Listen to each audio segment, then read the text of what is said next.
Jackie, ada titipan dari ibu nih. Tolong kamu ke pasar untuk beli bahan-bahan buat acara syukuran besok lusa.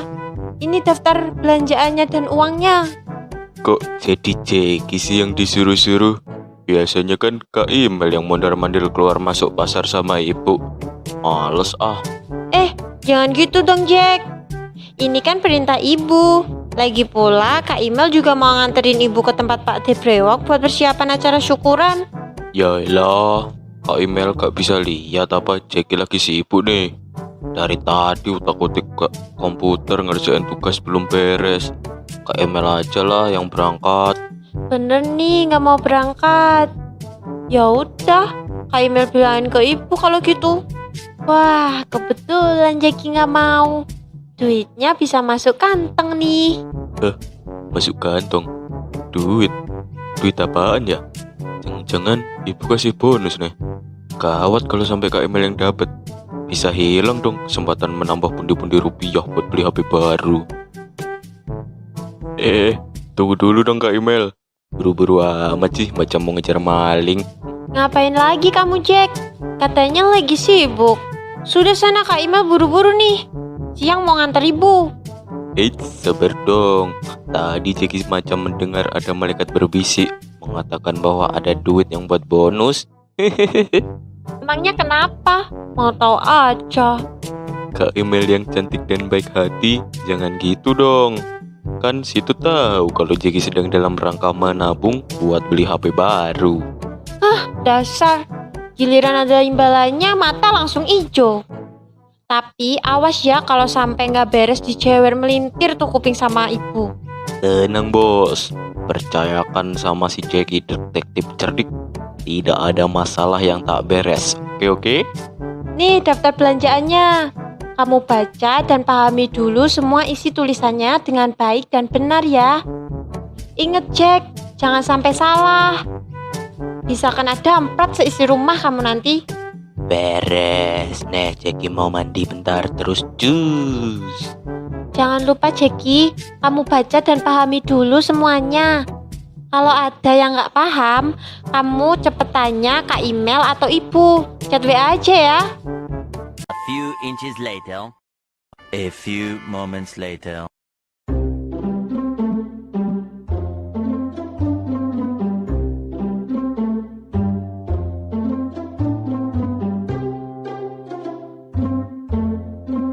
Aduh, udah muter-muter hampir 2 jam belum beres semua. Mana duitnya pas-pasan lagi. Bisa nombok dong. Gak jadi dapat komisi.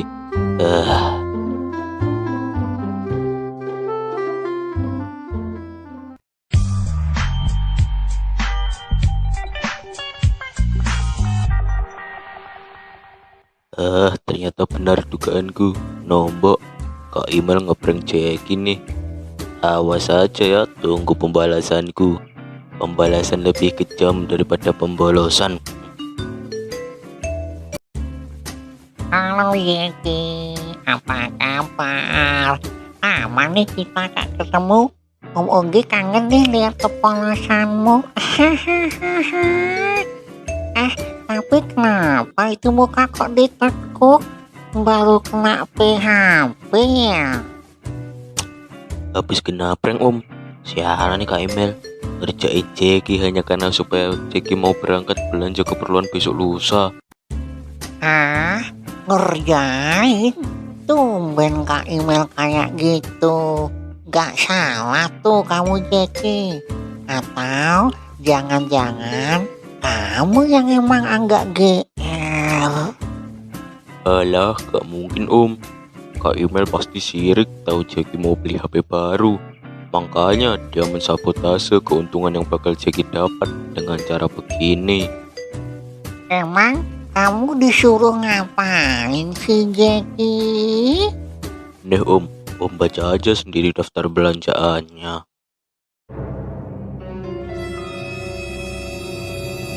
Nah, ini dia om pelakunya. Sialan yang ngerjain Jeki. Gak usah pakai sirik dong sama adik sendiri. Ngerjain apa sih Jack? Heran deh. Baru juga Kak Email nyampe. Kok kamu udah ngomel-ngomel macam gitu? Halah, gak usah sok bersih deh. Aku aja. Si itu mau mensabotase komisi Jeki kan? Gara-gara tahu Jeki mau beli HP baru. Tahu gak? Bukannya dapat komisi, malah nombok jadinya. Loh, Kak Imel kan udah kasih tahu kamu, Jack. Kalau kamu baca dan pahami semua isi daftar belanjaan, gak mungkin deh kamu nombok.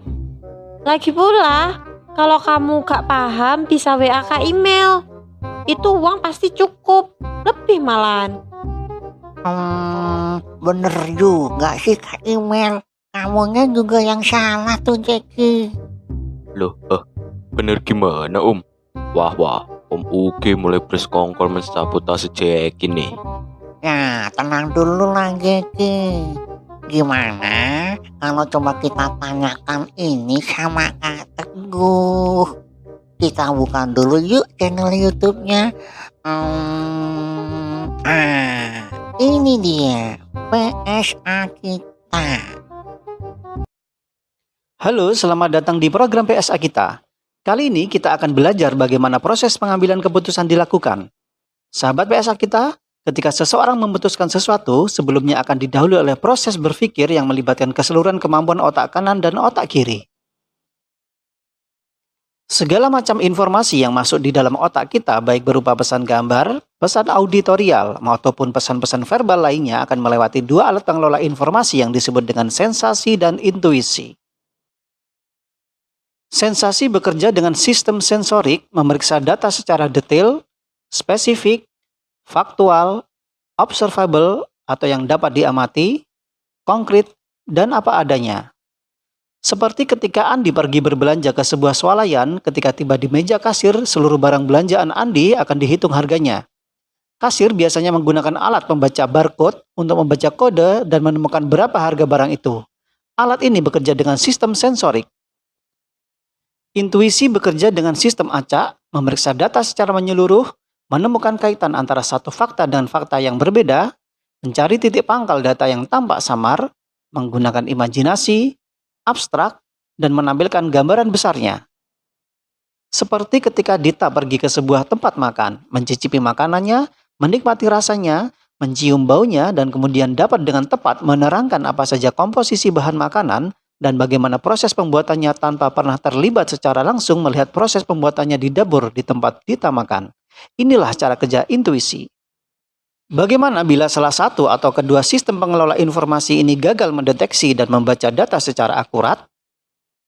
Keputusan yang bermasalah acap kali didahului oleh cara mengelola informasi yang tidak akurat dan tidak tepat.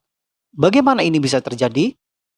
Ketika Jeki menerima secari kertas berisi daftar belanja yang beraneka ragam, yang dilakukan Jeki pertama kali adalah langsung pergi ke pasar membeli segala macam kebutuhan sesuai dengan yang tercantum pada daftar yang ada. Apakah Jeki melakukan sebuah kesalahan? Tidak. Namun, Jeki bertindak tidak efisien. Sebelum berangkat ke pasar, Kak Imel telah memberikan pesan dan peringatan yang jelas bahwa Jeki diminta untuk membaca dan memahami semua isi tulisan di dalam daftar terlebih dahulu sebelum pergi berbelanja. Kak Imel memberikan pesan bahwa apabila Jeki tidak mengerti atau kurang memahami isi daftar belanja yang ada, dia dapat menghubungi Kak Imel atau ibu untuk melakukan konfirmasi guna memperjelas informasi yang mungkin tampak samar. Coba perhatikan dengan baik isi daftar belanja ini. Apabila Jeki menggunakan sistem sensoriknya dengan baik, maka Jeki akan membaca semua instruksi di kertas seluruhnya, memeriksa setiap poinnya, mengajukan pertanyaan ke Kak Imel berapa harga bahan-bahan tertentu, sehingga memiliki perencanaan yang jelas di awal berapa jumlah uang yang dia bawa dengan berapa uang yang akan dikeluarkannya untuk keperluan ini. Apabila Jeki menggunakan sistem intuisinya dengan baik, segera setelah semua informasi dideteksi dan diperiksa dengan lengkap, dia akan mendapatkan pemahaman bahwa ada dua aktivitas yang berbeda, membeli bahan dan yang bukan seperti yang Anda lihat di sini. Bila Jeki memahami dengan baik pesan nomor 10, maka dia tidak perlu repot-repot menghabiskan waktu berkeliling pasar untuk membeli bahan yang memiliki kemungkinan harga yang berbeda. Cukup menemui orang yang direkomendasikan oleh ibunya, selesailah masalahnya. Tapi apa yang terjadi? Jeki tidak menggunakan kemampuan sensoriknya dengan baik sehingga dia nombok dan tidak menggunakan kemampuan intuisinya yang berakibat membuang sumber daya waktu dan energi. Ini adalah contoh akibat bila seseorang tidak mengelola informasi yang diterima menggunakan kemampuan sensorik dan intuisinya dengan benar. Akibat yang diterima akan berbeda-beda bergantung kepada konteks masalahnya dan besaran sumber daya yang dipergunakannya. Semakin besar sumber dayanya, maka semakin besar tingkat kerugiannya. Semakin kompleks situasinya, maka semakin dalam tingkat kerusakannya. Nah gitu Geki. Kamu paham tak yang dibilang sama Kak Teguh? Canggih juga ya HP Om Uge. Bisa kasih penjelasan kayak gitu. Ya iyalah Jack. Makanya dibaca dan dipahami dulu dengan benar semuanya. Baru dikerjakan. Kalau enggak itu namanya main sikat aja alias grusa-grusu. Betul nggak teman-teman?